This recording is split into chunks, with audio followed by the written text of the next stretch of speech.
ഞാനൊരു regenerative medicine ചെയ്താൽ അത് എത്ര കാലത്തിനുള്ളിൽ അത് ചെയ്ത് കഴിഞ്ഞാൽ റിസൾട്ട് കിട്ടും? റീജനറേറ്റീവ് മെഡിസിൻ ഏതായിക്കോട്ടെ, ബ്ലഡിൽ നിന്ന് ആയിക്കോട്ടെ, ബോൺ മാരോ ആയിക്കോട്ടെ, അഡിപ്പോസ് ടിഷ്യൂ അതായത് സ്റ്റെം സെൽ ആയിക്കോട്ടെ, it will take it's on time.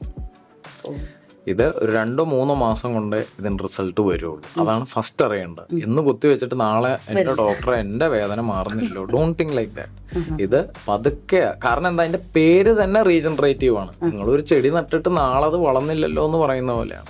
അത് സമയമെടുക്കും. എന്നറിയാം, ബേസിക്കലി 2 to 3 months അറിയും. ആ 2 to 3 months നിങ്ങൾക്ക് നിങ്ങളുടേതായിട്ടുള്ള എന്താണോ നിങ്ങൾക്ക് ഉണ്ടായിരുന്ന ബുദ്ധിമുട്ട് അത് ഗ്രാജുവലി കുറഞ്ഞു പോകണം. This is what is meant by result. ഈ റിസൾട്ട് ഉള്ളവരാണ് കണ്ടിന്യൂ ചെയ്യേണ്ട ആവശ്യമുള്ളൂ ട്രീറ്റ്മെന്റ്. ഒട്ടും വ്യത്യാസമില്ലാത്ത ഒരാളും കണ്ടിന്യൂ ചെയ്യാറില്ല.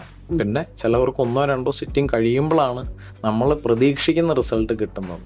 That depends upon age, stage, അവരുടെ ബ്ലഡോ സ്റ്റെം സെല്ലിന്റെ പൊട്ടൻഷ്യൽ പോലെ ഇരിക്കും. പിന്നെ ബേസിക്കലി ഇതെല്ലാം ഒരു ഗുണം എന്ന് പറഞ്ഞാൽ എന്താണ്, ഇതിനൊരു സൈഡ് എഫക്റ്റ് ഇല്ല. അതുകൊണ്ടാണ് ആൾക്കാർ അത് ചെയ്യുന്നത്. Irrespective of age and stage ചെയ്തുകൊണ്ട് സൈഡ് എഫക്ട്, കോംപ്ലിക്കേഷൻ, അലർജി ഇല്ല. It's a day care procedure. സർജറിന്ന് വെച്ച് നോക്കുമ്പോൾ ഇറ്റ്സ് വെരി കോസ്റ്റ് എഫക്റ്റീവ്. അപ്പോൾ result will come. only thing is you will have to wait for at least 2 to 3 months.